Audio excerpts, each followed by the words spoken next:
I'm the intern queen. I had 15 internships, but I always say no one needs 15 internships. It's all about the quality of the position, not the quantity. I started Intern Queen in 2009, so 10 years ago now, and I started the company because I felt like there was a gap in the marketplace when it came to giving positive advice to young people.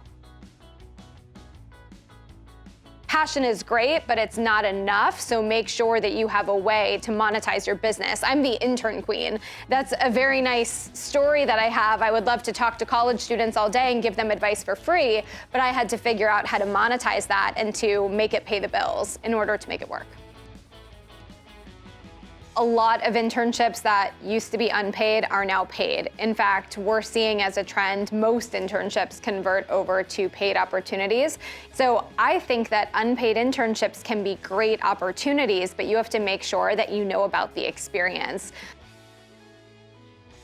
It could take anywhere from 5 minutes to a month to put together one of your applications. And then in terms of when to apply, it really depends on what time of the year you want to intern. If you want to intern in the spring, you're going to start applying the October before. If you want to intern in the summer, depends on the industry. If it's a really competitive company and a competitive industry, you might want to start looking 8 months ahead of time. And if it's a smaller business, not super competitive, then I would still look about 4 to 5 months ahead of time just to make sure you don't miss any deadlines. The only reason you would find an internship after graduation instead of a full-time job is if you're going to a position that is specific to recent grads. So a lot of big companies might have rotational programs. A lot of the sports teams have paid internships that you can only participate in if you've graduated. So unless the internship speaks specifically to you, then go get a job. It's time. There's a myth that as soon as you graduate, this magical job is going to pop up between 1 and 3 months, and that's not the case for everybody. I've worked with students where it's taken them 1.5 years to find where they want to be. There's no set amount of time, and that's okay. When I'm hiring people, I'm looking for people that have what I call the FIO mentality, which is the figure it out mentality. I think you cannot teach someone to care, to hit their deadlines, and to get things done. Lead with what you do have instead of what you don't have. A lot of students come up to me and say, I have no experience, how am I gonna get a job? And then I start asking them about their experience. Have you done any volunteer work? Are you taking any relevant courses at school? Are you part of any clubs on campus? And then you slowly start to hear that they have much more experience than they led with. So flip the script and talk about what you do have instead of what you don't have. The biggest mistake I see on resumes is they're multiple pages and they have the longest objective statements I've ever read, and they're terrible and should go away forever.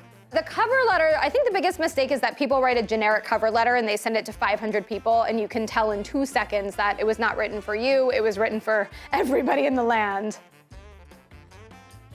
I think just social media and technology are what's probably changed the internship and job application process the most. I mean, we see someone we admire post on their Insta story that they need an intern, and that's how we get the job. Instead of telling young people to kind of sanitize their social media, what I'm telling people now is to create content that's authentically you and content that you're excited about and confident in. And if that works for the company you're applying for, great. And if it doesn't, on to the next.